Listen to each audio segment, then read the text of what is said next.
Esta manhã, e hoje nós vamos meditar um pouquinho lá em Efésios capítulo 1 e 2, carta do apóstolo Paulo aos Efésios, à igreja de Éfeso. Eu quero dizer para vocês que essa carta não ficou restrita só àqueles irmãos da igreja de Éfeso, mas ela circulou toda a Ásia Menor e também a Europa, porque Paulo foi o maior evangelista, se tornou o maior evangelista, o maior missionário daqueles que ainda não tinham Jesus como Senhor e Salvador, e principalmente os gentios, né? Aqueles que não eram judeus. E Paulo, então, quando Jesus o encontrou a caminho de Damasco, e ele então diz: Saulo, Saulo, Saulo, por que me persegues?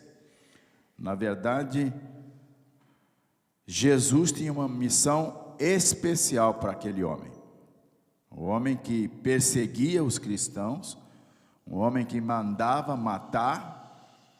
Ele teve um encontro com Jesus e diante desse encontro, a vida dele foi totalmente transformada. E é o que acontece hoje nos nossos dias. Quantas pessoas vivem no mundo do crime, no mundo da promiscuidade, no mundo das drogas, e quando encontram Jesus, essas pessoas são transformadas e mudam de vida. Só Jesus pode mudar a nossa vida, só Jesus pode nos transformar. E por isso, nós que já fomos transformados pelo poder do sangue de Jesus, Ele nos deu uma missão, daquilo que Ele fez conosco, daquilo que Ele fez na vida de cada um de nós. Nós agora temos que ser testemunhas, e somos testemunhas vivas, para quê? Para que a gente possa também dar o nosso testemunho, e com o nosso testemunho nós possamos transformar outras pessoas. Quantas vezes nós temos amigos, nós temos colegas, nós temos parentes, né? Nossos familiares que ainda não conhecem Jesus. Então, essa responsabilidade de anunciar é nossa. E nós vamos ver aqui como Ele deixou uma missão para nós, e nós não podemos abrir mão dela, principalmente nesse tempo em que nós estamos vivendo. Nós que conhecemos a palavra de Deus, nós estamos percebendo que nós estamos chegando aos finais dos tempos. Não é verdade? Então, a nossa missão aumenta, a nossa responsabilidade aumenta, porque a própria palavra diz que Deus não quer que ninguém se perca, mas que todos venham ao arrependimento, para que também, como nós já temos a certeza e a garantia, possam também herdar a vida eterna. E a vida eterna não é quando nós morremos e depois a gente vai para o céu, não. A vida eterna começa aqui. A vida eterna começa quando nós recebemos Jesus em nosso coração. Por isso o próprio Jesus, lá em João 17,3, diz: e a vida eterna é esta, que te conheçam a ti como único e verdadeiro Deus, e a Jesus Cristo a quem enviastes. Porque é através de Jesus que nós novamente vamos poder restabelecer a nossa unidade, a nossa comunhão com Deus. Só através dele a gente pode fazer isso. E então, lá em Efésios vai mostrar e vai nos dizer qual o motivo de Deus nos criar. Deus nos criou para quê? Por quê? Ele nos criou para quê? Para o adorarmos, glorificarmos o nome dEle. E essa adoração não é ser subserviente dEle, não. Não é para ser, né? Igual aqueles cachorrinhos que a gente tem dentro de casa pequenininho, a gente dá ordem para ele, e se ele não quiser, a gente pega nele, vai na marra, não é? Vai na força. Mas Ele nos criou para o adorarmos, para glorificarmos. Isso quer dizer, Ele nos criou para que nós possamos ter intimidade com Deus, relacionamento com Ele. Deus nos criou para isso. E por isso Ele diz que nos fez a sua imagem e a sua semelhança. Imagem e semelhança não é imagem corpórea, porque Deus é Espírito. E Ele mesmo, importa que os que me adoram, adorem em espírito e em verdade. E por isso Ele nos criou a sua imagem e semelhança. Capacidade de pensar, capacidade de avaliar, capacidade de nós tomarmos decisões. Porque isso faz parte das características de Deus. E é através da nossa capacidade intelectual que nós temos como nos relacionar com Deus e uns com os outros. Nenhum outro animal, nenhum outro ser criado por Deus tem essa capacidade, porque Ele nos criou exatamente para isso. E lá em Efésios, no capítulo 1, no verso 5, vai dizer o quê? Ele nos predestinou para Ele, para a adoção de filhos, por meio de quem? Jesus Cristo, segundo o beneplácito, segundo a sua vontade. Segundo a sua vontade. Então, Ele nos predestinou, ou seja, nós fomos criados intencionalmente para que nós nos relacionássemos com Deus. Agora tem uma coisa. Quando Deus nos criou, Ele nos deu de um dos seus atributos, o livre-arbítrio. Só pode adorar a Deus quem faz isso de coração. Ninguém pode ser obrigado a adorar a Deus. Você tem que fazer isso livremente. E o que é que aconteceu? Quando Deus criou o primeiro casal, diz a Bíblia que eles eram inocentes. Eles não conheciam o mal. E Deus então disse para eles: olha, vocês podem comer de toda a árvore, mas esta aqui não vos é permitido. Deus deu a liberdade dele para eles. Olha, vocês podem comer de tudo, se alimentar de tudo, usar tudo, mas essa aqui não. Porque Ele é o Criador. E se Ele é o Criador, Ele estabelece as suas ordens, ou não? Ele estabelece as suas ordens. Mas ainda assim, mesmo Ele determinando, deu a liberdade total ao homem de cumprir ou não. E o que é que o homem fez? Comeu daquele fruto que não tinha permissão para o fazer. E quando isso aconteceu, entrou o pecado no mundo. E ao entrar o pecado no mundo, o homem que era inocente, agora ele tem consciência do bem e do mal. E ao ter consciência do bem e do mal, meus irmãos, nenhum de nós mais pode se justificar diante de Deus. Nenhum de nós. Qualquer ser humano, independente da sua situação econômica, independente do seu conhecimento, independente do seu estado social, todos nós sabemos o que é certo e o que é errado. Não é verdade? Todos nós sabemos. Por quê? Por causa da consciência do bem e do mal, que nos foi colocada diante do nosso pecado, quando nós descumprimos aquilo que Deus tinha determinado para que não fizéssemos. E aí o que é que aconteceu? A maldição passou a todos os homens. Por isso lá em Romanos 3:23 diz: todos pecaram e destituídos estão da glória de Deus. Todos pecaram e agora nós estamos separados da glória de Deus. E agora? Como é que fica? O homem afastado de Deus. O propósito que Deus tinha para o homem agora não poderia ser mais satisfeito, porque nós nos separamos de Deus. Mas olha o que diz lá em Efésios, no capítulo 1, a partir do verso 3.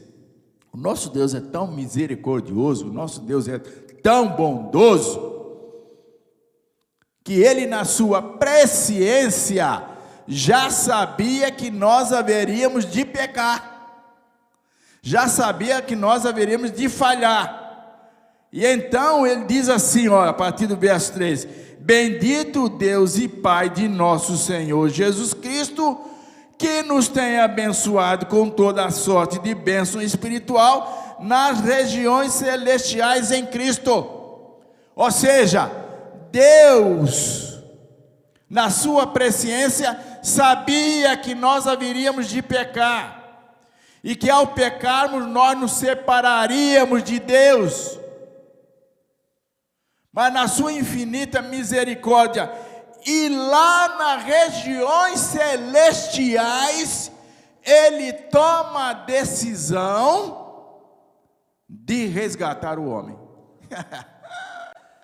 E olha o que diz o verso 4: assim como nos escolheu nele quem? Em Jesus Cristo, antes da fundação do mundo. Antes da fundação do mundo, ou seja, antes mesmo de nos criar. Antes mesmo de nos criar. Para sermos santos, irrepreensíveis perante Ele em amor. Por que em amor? Como é que Deus nos resgatou? O que é que diz lá João 3,16?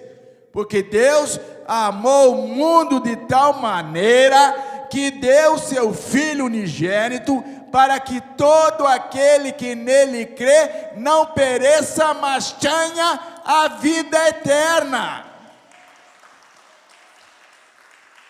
Em Jesus Cristo nós fomos novamente resgatados. E todo aquele que crê no sacrifício vicário de Jesus, ele tem a garantia da vida eterna. É isso que ele está dizendo aqui. E aí, por que ele fez isso? Porque os propósitos de Deus jamais podem ser frustrados, meu irmão.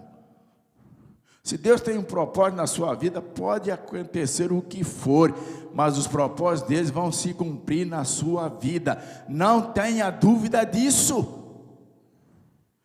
E o propósito de Deus era para que nós tivéssemos um relacionamento íntimo com Ele.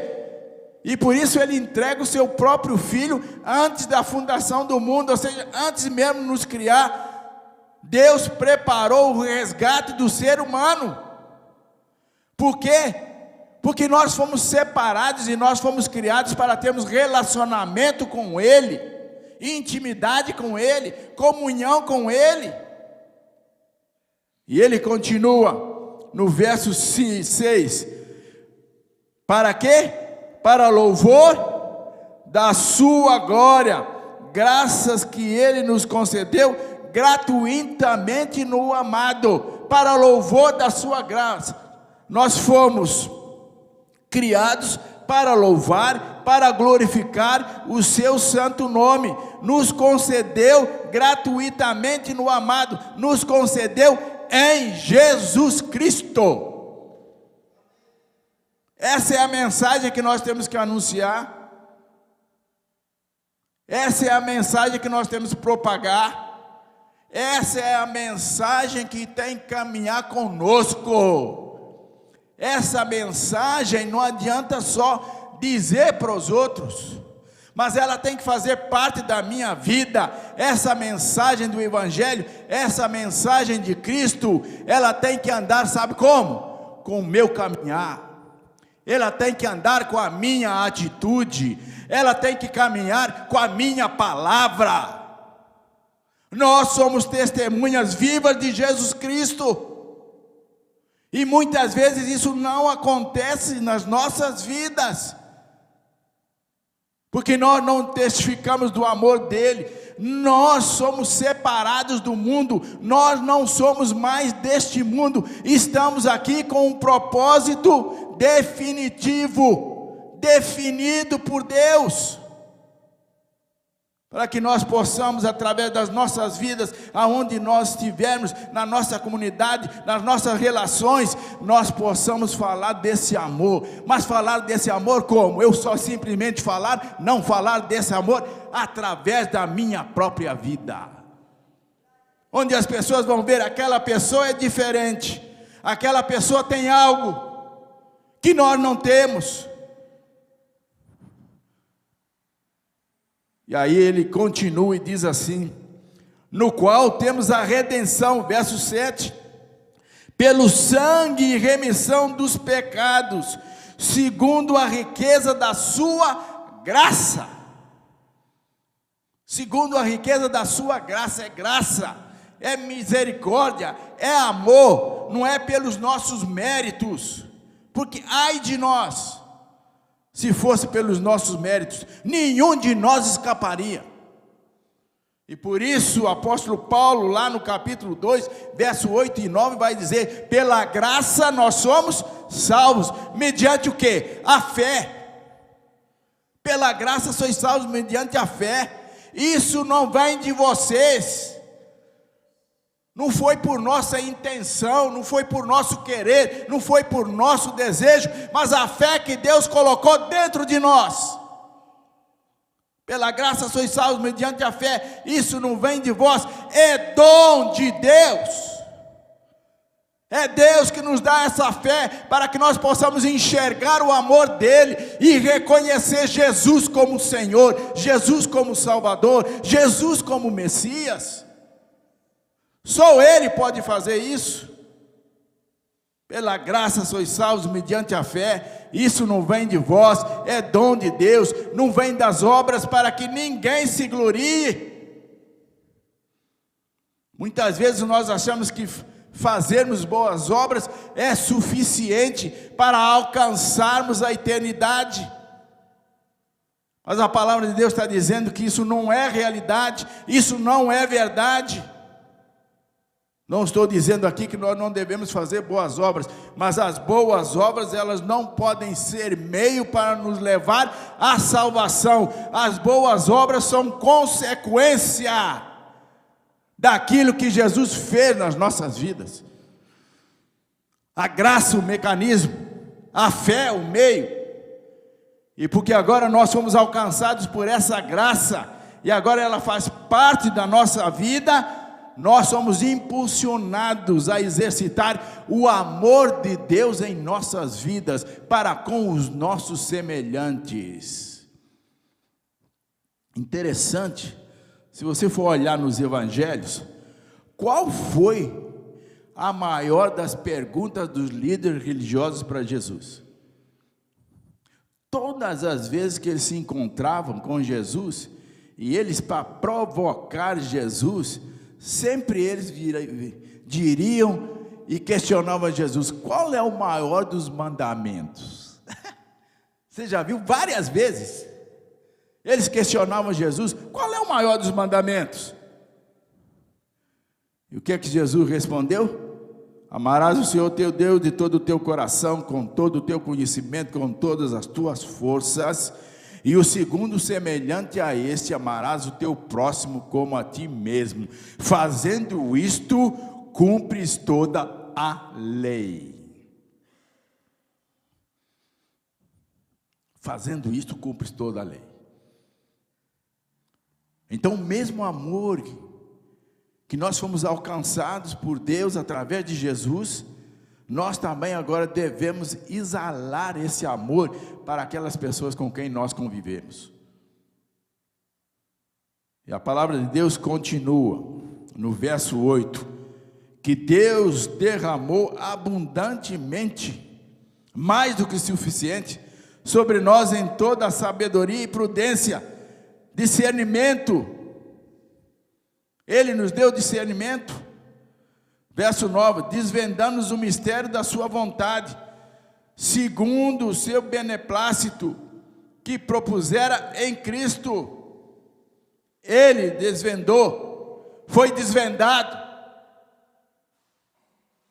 esse mistério, que até então o povo judeu estava debaixo da lei, e por isso os líderes religiosos questionavam a Jesus, e diziam para ele: esse homem aqui está vindo com outras propostas para nós, ele está colocando o amor acima da lei. E Jesus, numa certa ocasião, chegou até a questionar eles, quando eles disseram: você está anunciando outras coisas, Moisés nos deu a lei. E aí ele diz assim para eles: olha, se vocês acham que eu não vim cumprir a lei, pelo contrário, eu estou aqui para cumprir toda a lei. E como é que Jesus cumpriu toda a lei?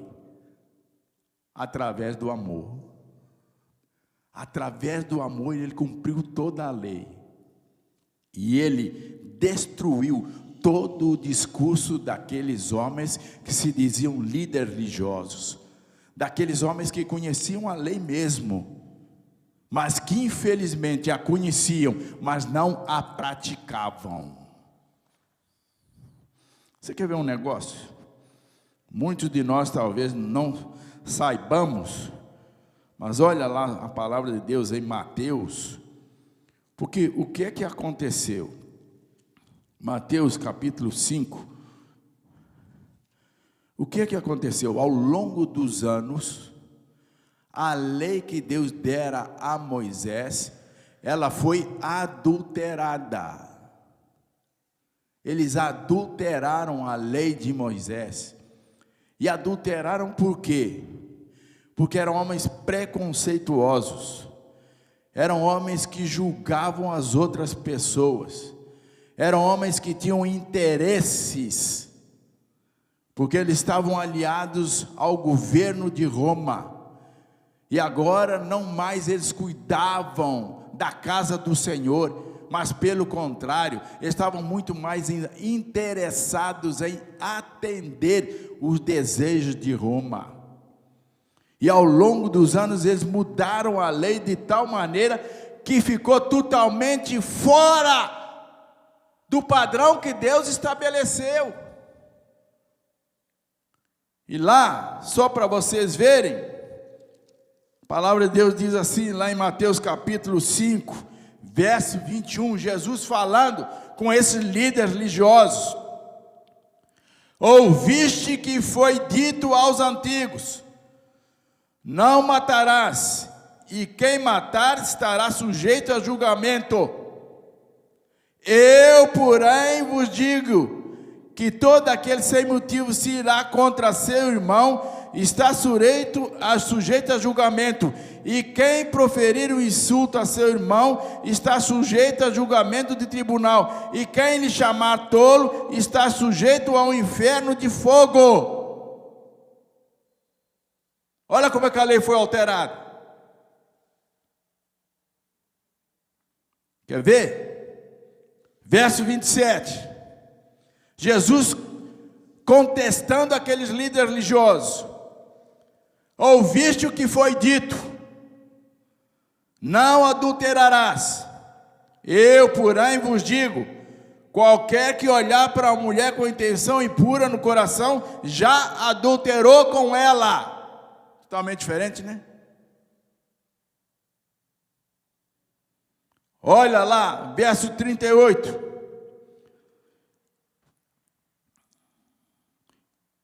Vamos ao verso 33 primeiro. Também ouviste o que foi dito aos antigos: Não julgarás falso, mas cumprirás rigorosamente para o Senhor os teus juramentos. Eu, porém, vos digo, de modo algum jureis, nem pelo céu, por ser o trono de Deus. Porque eles tinham o hábito de colocar as mãos sobre o Pentateuco e juravam. E Jesus está dizendo aqui, vocês não devem jurar por nada. Lembra quando Abraão, Deus o abençoou e disse que ele seria próspero? E Deus fez a promessa para ele. E quando Deus fez a promessa para Abraão, Deus jurou.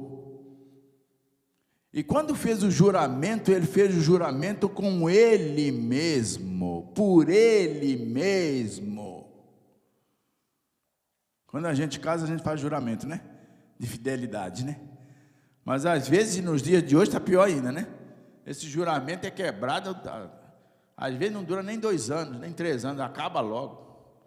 O juramento é quebrado. E por que Jeová, Deus, fez juramento por ele mesmo? Porque ele sabia muito bem que nós haveríamos de falhar. E se ele jurasse conosco, ao quebrarmos o juramento, a promessa não seria mais para nós nem cumprida. E para que ela se cumprisse, então ele jurou por ele mesmo, mesmo que Abraão falhasse, Deus iria cumprir. Mesmo que Abraão errasse, porque ele jurou por ele mesmo, e a palavra de Deus diz que Deus não é homem para que minta. Ele permanece com a palavra dele. Então, vocês podem ver como aqueles líderes religiosos agiam naquela época. Não cumpriam a palavra, mas simplesmente eles fizeram leis para atender os seus interesses, os seus desejos. Verso 38. Ouviste que foi dito, olho por olho, dente por dente. Eu, porém, vos digo, não resistais ao perverso, mas a qualquer que te ferir a face direita, volta-lhe também a outra. Difícil, né? Difícil, né? Verso 43. Ouviste o que foi dito, amarás o teu próximo e odiarás o teu inimigo.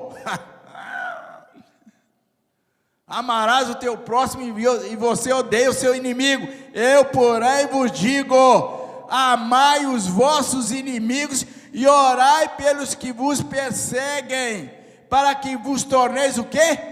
Filhos de Deus, filhos do vosso Pai Celeste, porque Ele faz nascer o sol sobre maus e bons, e vir chuva sobre os justos e injustos, porque se amardes os que vos amam, que recompensa tendes? Não fazem os publicanos também o mesmo? E se saudades somente os vossos irmãos, que fazeis demais? Não fazem os gentios também o mesmo? Portanto, sede vós perfeitos, como eu sou perfeito. O que ele está dizendo aqui? Se vocês amardes verdadeiramente como a lei está determinando, vocês serão perfeitos como eu sou perfeito. O amor excede toda a lei. O próprio Senhor Jesus disse: se nós amarmos a Deus, se nós amarmos o nosso semelhante como a nós mesmos, vai haver o que na terra? Se isso fosse realidade, haveria paz, haveria alegria, não haveria pobreza, não haveria miséria. Essa é a realidade. E isso aqui é o puro evangelho, que nós como igreja devemos buscar esse objetivo, devemos buscar esse alvo.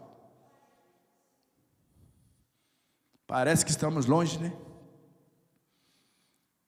Mas Deus nos deu a direção. E independente das nossas lutas, das nossas falhas, nós devemos caminhar para que a gente possa então atingir esses objetivos que Deus deseja para nós, que Deus deseja para a sua igreja, para que verdadeiramente nós possamos transformar o mundo. Amém? Para a semana a gente continua, tá bom? Que Deus nos abençoe, que isso seja uma realidade nas nossas vidas, porque se assim fizermos, nós estaremos contribuindo para que nós possamos mudar e transformar esse mundo. Amém? Glorifica o nome do Senhor Jesus.